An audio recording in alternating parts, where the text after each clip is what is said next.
વિદ્યાર્થી મિત્રો, ક્વોન્ટીકૃત ઇલેક્ટ્રોનીય ઉર્જાના પુરાવા માટે હવેનો આપણો મુદ્દો છે પરમાણુય વર્ણપટ. પરમાણુની અંદર કેવી રચના છે એ સમજવા માટેના આ બધા પ્રયત્ન છે. પણ આ એક એવો પ્રયોગ છે કે જેના આધારે પરમાણુના બંધારણ વિશે આપણને વિપુલ માહિતી મળી. પ્રકાશની ઝડપ એ કયા માધ્યમમાંથી પસાર થાય છે તેના પર છે. જ્યારે પ્રકાશનું પુંજ એક માધ્યમમાંથી જ્યારે બીજા માધ્યમમાં પ્રવેશે છે ત્યારે એનામાં વિચલન આવે છે, એ વક્રીભવન થાય છે. એવું નોંધવામાં આવ્યું છે કે જ્યારે સફેદ પ્રકાશ એટલે કે શ્વેત પ્રકાશ જે સૂર્યમાંથી આવે છે, એ શ્વેત પ્રકાશને જ્યારે આપણે પ્રિઝમમાંથી પસાર કરીએ છીએ ત્યારે એ 7 રંગોમાં વિભાજિત થાય છે. શ્વેત પ્રકાશ છે 7 રંગ ધરાવે છે. કયા કયા 7? તો આપણે જાણીએ છીએ દ્રશ્યમાન વિસ્તારમાં 7 રંગ છે, જેનું નામ છે જાની, વાલી, પીનારા. જાંબલી, નીલો, વાદળી, લીલો, પીળો, નારંગી અને રાતો. તો તરંગ લંબાઈની દ્રષ્ટિએ જોઈએ તો આ જાંબલી રંગ છે એ સૌથી ઓછી તરંગ લંબાઈ ધરાવે છે અને રાતો એટલે કે લાલ રંગ છે સૌથી વધુ તરંગ લંબાઈ ધરાવે છે. તો જ્યારે આ પ્રકાશ છે, આ સામાન્ય સફેદ પ્રકાશ દ્રશ્યમાન વિસ્તારમાં બધી જ તરંગ લંબાઈ ધરાવતા તરંગો ધરાવે છે.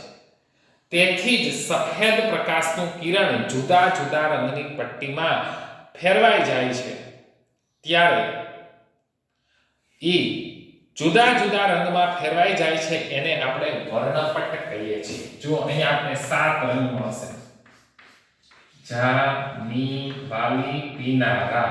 આ જે 7 રંગો મળ્યા એને આપણે વર્ણપટ કહેવાય. સફેદ પ્રકાશ જ્યારે પ્રિઝમમાંથી પસાર કરવામાં આવે છે તો સામેના કાગળ ઉપર આપણે 7 રંગ દેખાય છે. તમે આવા પ્રયોગો કર્યા હશે ધોરણ 6, 7, 8 માં. તો એમાં જેની તરંગ લંબાઈ ટૂંકી હોય એ વધુ વિચલન થાય. ટૂંકી તરંગ લંબાઈ ધરાવતો પ્રકાશ છે સામાન્ય રીતે બરાબર ટૂંકી તરંગ લંબાઈ વાળું કિરણ મોટી તરંગ લંબાઈ વાળા કરતા વધુ વળાંક લે છે. તો જાંબલી રંગ છે એનો વળાંક વધુ હશે, જ્યારે લાલ રંગ છે એનો વળાંક ઓછો હશે. એવું સામાન્ય રીતે જોવા મળ્યું છે. તો આપણે સમજ્યા કે લાલ પ્રકાશ જે સૌથી વધુ લાંબી તરંગ લંબાઈ છે, લાલ રંગની કેવી તરંગ લંબાઈ છે? સૌથી વધુ. તો એ ઓછો વળાંક લે છે, જ્યારે જાંબલી રંગ છે એ સૌથી ટૂંકી તરંગ લંબાઈ ધરાવે છે, એ ઓછો વળાંક લે છે. આ દ્રશ્યમાન વર્ણપટનો વિસ્તાર જાંબલી થી લઈને થી લઈને લાલ સુધી, તો આ રંગ છે આ 7.50 ગુણ્યા 10⁻14 હર્ટ્ઝ આવૃત્તિ એ જાંબલી રંગની છે, અને 4 ગુણ્યા 10⁻14 હર્ટ્ઝ છે એ લાલ રંગની છે. તમે જાણો છો કે આવૃત્તિ આ બાજુ વધે છે કારણ કે આવૃત્તિ અને તરંગ લંબાઈની એકબીજા સાથે વ્યસ્ત સંબંધ છે. આવૃત્તિ અને તરંગ લંબાઈનો કેવો સંબંધ છે? વ્યસ્ત સંબંધ છે. તો હું એમ પૂછું આવૃત્તિ કયા રંગની વધુ? તો તમે શું કહેશો? જાંબલી રંગની. હું એમ પૂછું કે તરંગ લંબાઈ કોની વધુ? તો તમે શું કહેવાનું? લાલ રંગની. જો તરંગ લંબાઈ આ બાજુ બતાવી છે અને આવૃત્તિ મેં આ બાજુ બતાવી છે. હવે આપણે સમજવાનું છે પરમાણુય વર્ણપટ. સતત એટલા માટે આ જે વર્ણપટ છે ને સતત વર્ણપટ કહેવાય, કારણ કે જાંબલી છે નીલામાં ભળી જાય, નીલો છે વાદળીમાં ભળી જાય, એક આ રંગો છે એકબીજા સાથે ભળી જાય છે, એટલે આવા વર્ણપટને સતત વર્ણપટ કહેવાય. આવું જ વર્ણપટ જ્યારે આકાશમાં મેઘધનુષ્ય રચાય છે ત્યારે આપણને જોવા મળે છે. મેઘધનુષ્યમાં પણ 7 રંગો હોય છે. યાદ રાખશો કે દ્રશ્યમાન વર્ણપટ એ વિદ્યુત ચુંબકીય વિકિરણનો એક નાનો ભાગ છે. વિદ્યુત ચુંબકીય વિકિરણ જ્યારે દ્રવ્ય સાથે પારસ્પરિક ક્રિયા કરે છે, દ્રવ્ય સાથે પારસ્પરિક ક્રિયા કરે છે ત્યારે પરમાણુઓ અણુઓ ઊર્જાનું શોષણ કરે છે. માનો કે આ કોઈ પરમાણુ છે, આ શું છે? કોઈ દ્રવ્યનો પરમાણુ છે, આ કેન્દ્ર છે, આમાં શું હોય? ઇલેક્ટ્રોન. માનો કે વિદ્યુત ચુંબકીય વિકિરણ આની પર પડ્યું તો ઇલેક્ટ્રોન છે એ ઊર્જાનું શોષણ કરે છે. એટલે આ વિદ્યુત ચુંબકીય વિકિરણ અને દ્રવ્ય એની વચ્ચે પારસ્પરિક ક્રિયા થાય. એની વચ્ચે પારસ્પરિક ક્રિયા થાય.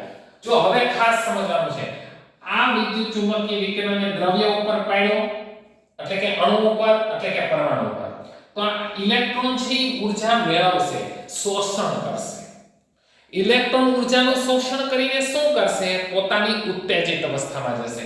જો આ ઉત્તેજિત નમૂનો બતાવ્યો છે. જ્યારે કોઈ દ્રવ્ય ઉપર, પરમાણુ ઉપર કે અણુ ઉપર ઊર્જા આપાત થાય એટલે વિદ્યુત ચુંબકીય વિકિરણ આપાત થાય ત્યારે તેમાં રહેલો પરમાણુ છે ઉત્તેજિત થાય છે. ઇલેક્ટ્રોન શું કામ ઉત્તેજિત થાય છે?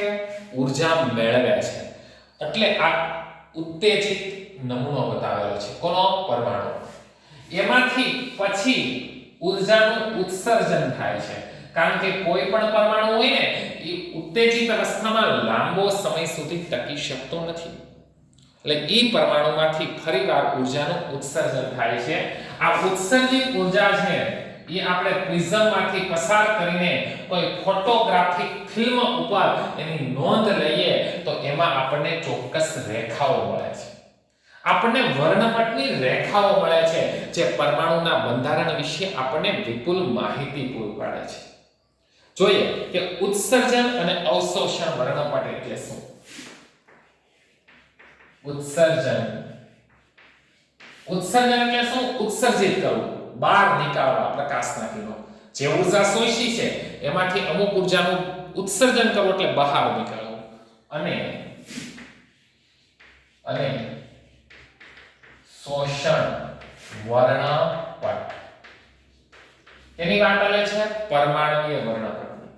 કોઈ પદાર્થ જેણે ઊર્જાનું અવશોષણ કરેલ છે તેના વડે વિકિરણનું વર્ણપટ ઉત્સર્જિત થાય છે તેને ઉત્સર્જન વર્ણપટ કહેવાય.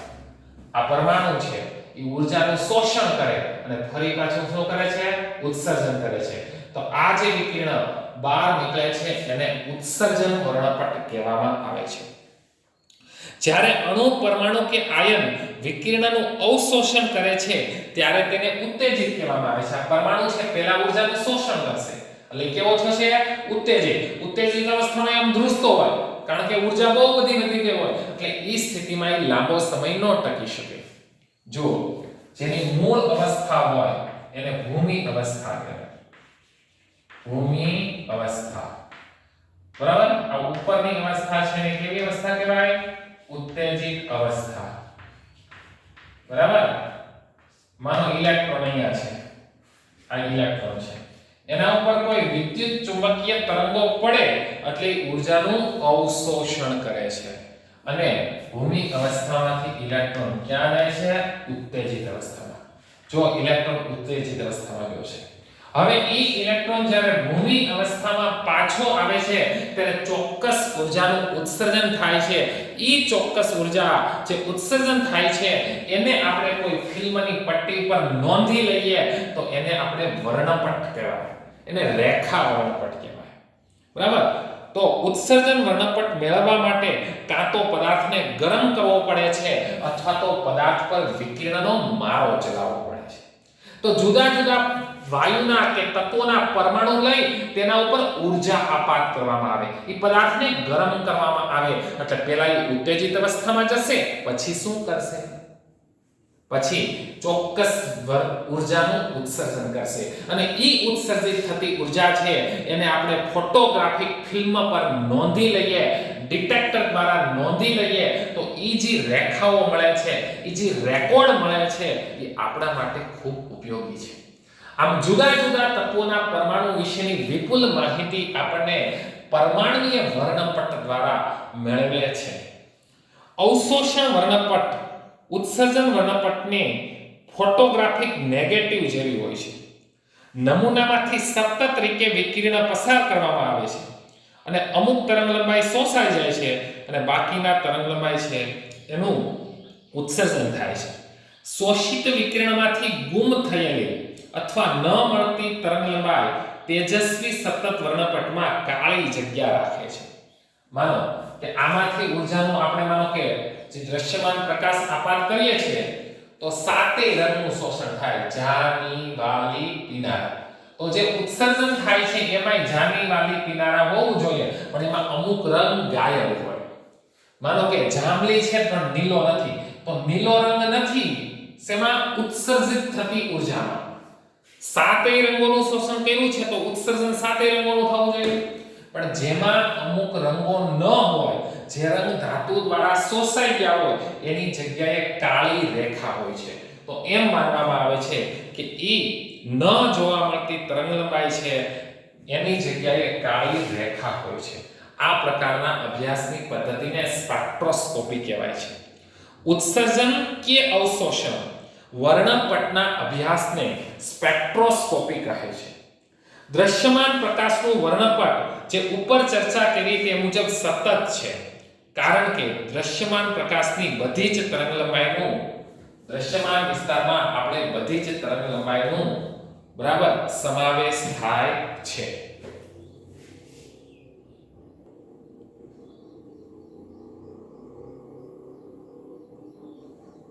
દરેક તત્વ છે એના નમૂના લેવાના, એમાંથી દરેક તત્વના નમૂનામાં આપણે એને ગરમ કરીને કે ઊર્જા આપીએ એટલે પરમાણુના નમૂના છે ઉત્તેજિત અવસ્થામાં જશે. ઉત્તેજિત અવસ્થામાં જઈને પછી ઊર્જાનું શું કરશે? ઉત્સર્જન કરશે. જો આ ઉત્સર્જન થાય છે, એ ઉત્સર્જિત ઊર્જાને આપણે સંસૂચક કે ફિલ્મ રેકોર્ડ પર નોંધીએ છીએ. તો જે રેખાઓ જોવા નથી મળતી, વચ્ચે કાળો અવકાશ જોવા મળે છે, એવા વર્ણપટને આપણે કેવો વર્ણપટ? રેખા વર્ણપટ કહેવાય છે. જુદા જુદા ઘણા બધા પરમાણુઓના વર્ણપટ ચકાસો તો દરેક પરમાણુના વર્ણપટ અલગ અલગ હોય છે. દરેક તત્વના પરમાણુ અલગ અલગ હોય છે અને દરેક પરમાણુઓના વર્ણપટ પણ અલગ અલગ હોય છે. હાઇડ્રોજનના પરમાણુનો વર્ણપટ જુઓ તો કંઈક અલગ હોય, હિલિયમના પરમાણુનો વર્ણપટ જુઓ તો કંઈક અલગ હોય, સોડિયમ ધાતુના વર્ણપટ જુઓ તો પણ અલગ હોય. તો રેખા વર્ણપટ અથવા તો પરમાણુય વર્ણપટ જે ધાતુમાંથી ઉત્સર્જિત થતા તરંગલંબાઈ, જે ધાતુમાંથી ઉત્સર્જિત થતો પ્રકાશ છે એનો ફિલ્મગ્રાફિક રેકોર્ડ છે. કેમ આપણા હાડકા છે, આપણા હાડકામાં તિરાડ પડી હોય તો હું એક્સ-રે કિરણો પસાર કરું એટલે મારો હાથ છે પેલા એક્સ-રે કિરણોનું શોષણ કરે છે, પછી નીચેથી કિરણો નીકળી જાય પણ મને નીચે રાખેલી પ્લેટમાં મારા શરીરના હાડકાનું બંધારણ જોવા મળે. એમ દરેક તત્વના પરમાણુનું બંધારણ જોવું હોય તો પરમાણુમાં ચોક્કસ પ્રકાશ આપાત કરીએ છીએ. પરમાણુ એ ઊર્જાનું શોષણ કરીને ઉત્તેજિત અવસ્થામાં જાય છે અને ફરી પાછો મૂળ અવસ્થામાં આવે છે ત્યારે ઉત્સર્જિત થતા વિદ્યુત ચુંબકીય તરંગો છે એ આપણને રેખા વર્ણપટ આપે છે. રેખા વર્ણપટ એ પરમાણુની લાક્ષણિકતા છે. હવે હું તમને કહું, આપણે દુનિયામાં ઘણા બધા માણસો છે, એ બધાને ઓળખ કરવી હોય તો દરેકની ફિંગરપ્રિન્ટ અલગ અલગ હોય. દરેકની ફિંગરપ્રિન્ટ અલગ અલગ હોય. એમ દરેક પરમાણુ છે એનો રેખા વર્ણપટ પણ અલગ અલગ હોય. રોબર્ટ બુન્સેને તત્વોની ઓળખ માટે રેખા વર્ણપટનો ઉપયોગ કર્યો હતો. સોડિયમ, પોટેશિયમ, રુબેડિયમ, સીઝિયમ વગેરે ધાતુમાંથી જે ઉત્સર્જિત થતા ઊર્જા છે કે ઉત્સર્જિત થતા વિકિરણ છે એનો ફોટોગ્રાફિક ફિલ્મ રેકોર્ડ કરી લેવામાં આવે તો મળતી વર્ણપટની રેખાઓને આધારે જુદા જુદા પરમાણુની ઓળખ થાય છે. તો આના આધારે પરમાણુના બંધારણ વિશે વિપુલ માહિતી મળી અને સૌપ્રથમ અભ્યાસ કર્યો તો એ કર્યો હાઇડ્રોજન. શું કર્યો? હાઇડ્રોજનનો. તો હવે આપણે જોઈએ હાઇડ્રોજનનો રેખા વર્ણપટ. તમે વિદ્યાર્થી મિત્રો સમજી ગયા હશો કે દરેક પરમાણુની લાક્ષણિકતા એનો રેખા વર્ણપટ છે, એટલે કે ફિલ્મગ્રાફિક રેકોર્ડમાં જોવા મળતી રેખાઓ છે. એટલે કે પરમાણુ ઉત્તેજિત અવસ્થામાં જાય, ઊર્જાનું શોષણ કરીને પછી મૂળ અવસ્થામાં આવે ત્યારે ઉત્સર્જિત થતા વિકિરણ છે એનો ફિલ્મગ્રાફિક રેકોર્ડ આપણે નોંધી લઈએ તો એ પરમાણુના બંધારણ વિશેની વિપુલ માહિતી પૂરી પાડે. તો હવેનો આપણો પરમાણુ છે હાઇડ્રોજનનો રેખા વર્ણપટ.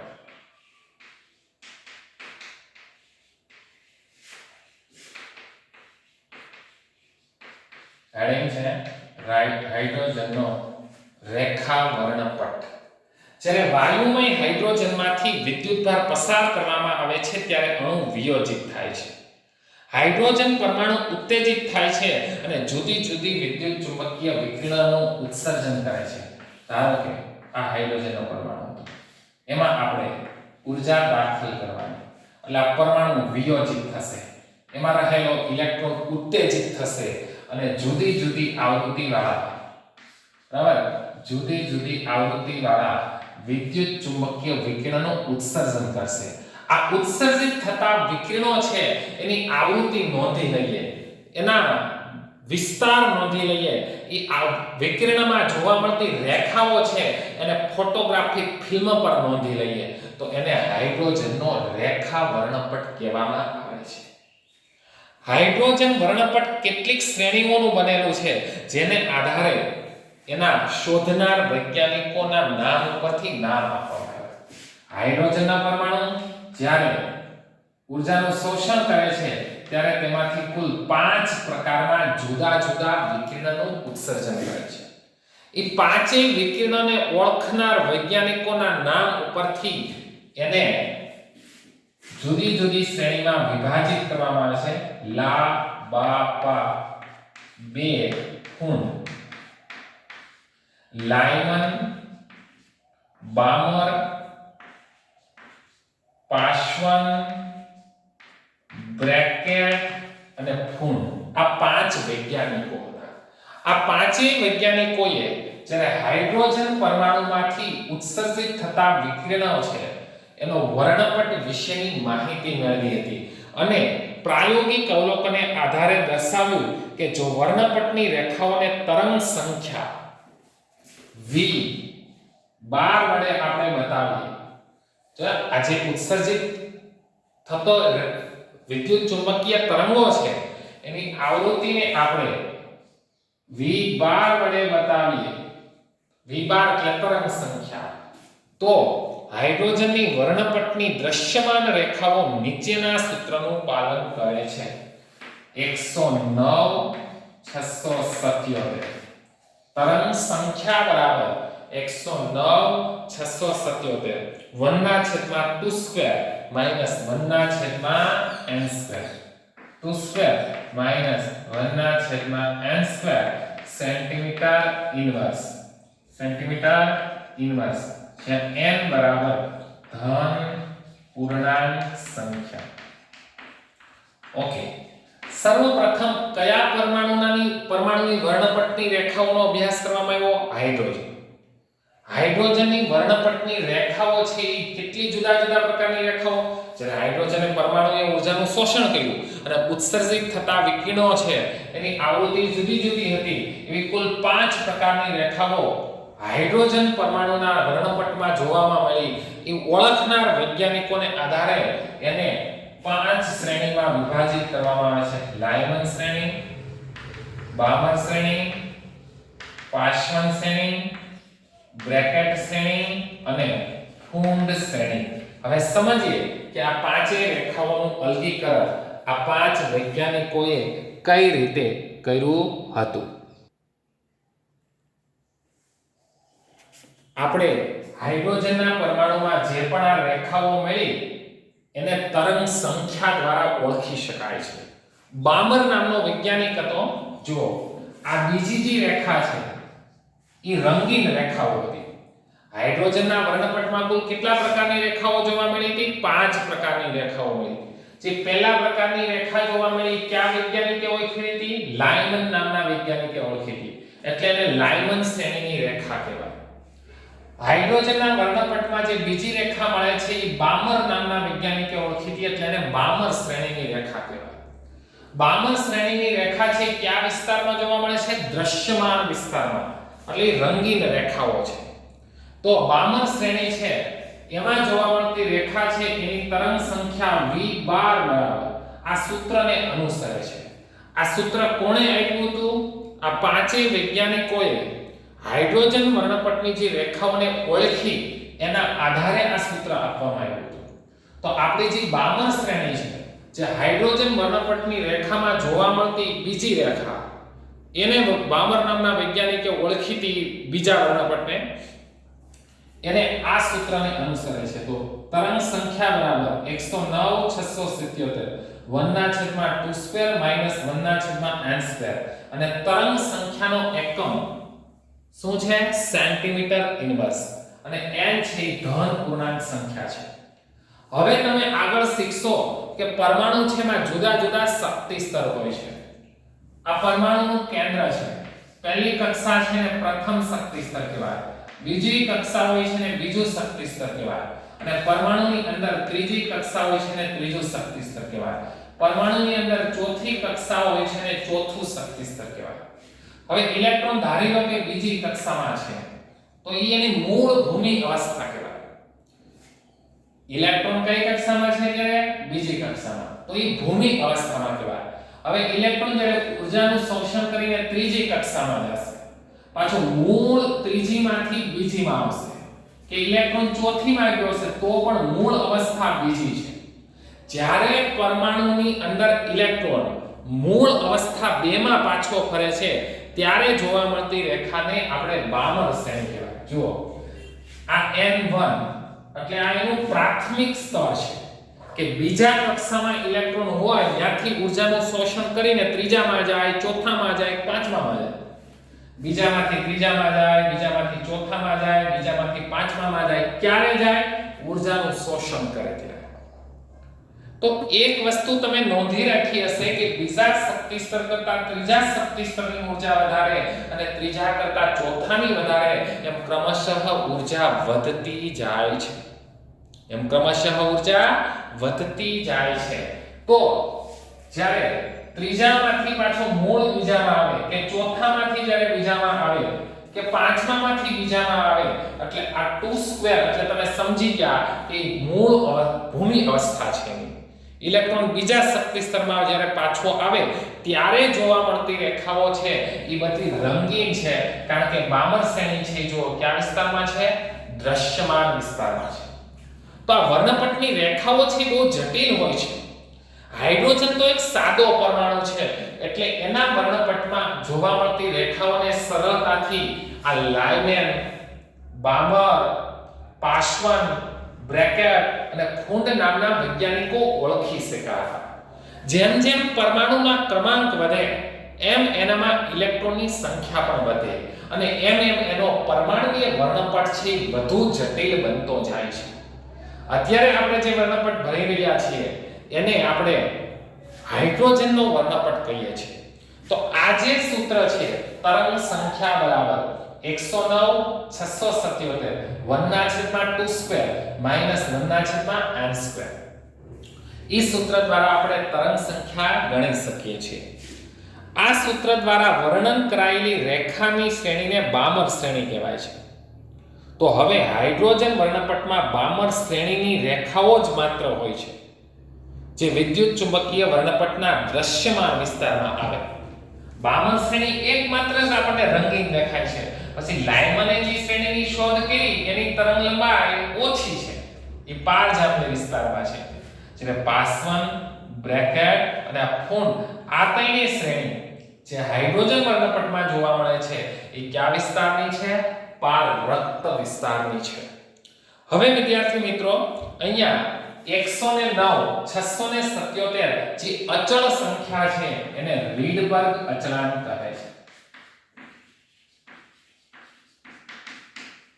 અને કયો અચળાંક કહેવામાં આવે છે? રીડબર્ગ અચળાંક તરીકે ઓળખવામાં આવે છે. તો આ બધા જ તત્વોમાં હાઇડ્રોજનનો વર્ણપટ સૌથી સરળ હોય છે, છતાં કેટલીક ખાસ વિશિષ્ટતાઓ રહેતી હોય છે જે બધા જ રેખા વર્ણપટમાં સામાન્ય છે. તો પહેલી બાબત બોલું છું આ રેખા વર્ણપટ માટે, કે દરેક તત્વનો રેખા વર્ણપટ અદ્વિતીય છે, એટલે બધાનો અલગ અલગ હોય છે. દરેક તત્વના રેખા વર્ણપટમાં એક પ્રકારની નિયમિતતા જોવા મળે છે. હવે પ્રશ્ન ઉદ્ભવે કે આમાં સરખાપણા માટેના કયા કારણો હોય છે? તો શું તેને પરમાણુની ઇલેક્ટ્રોનીય રચના સાથે કાંઈ લાગે વળગે?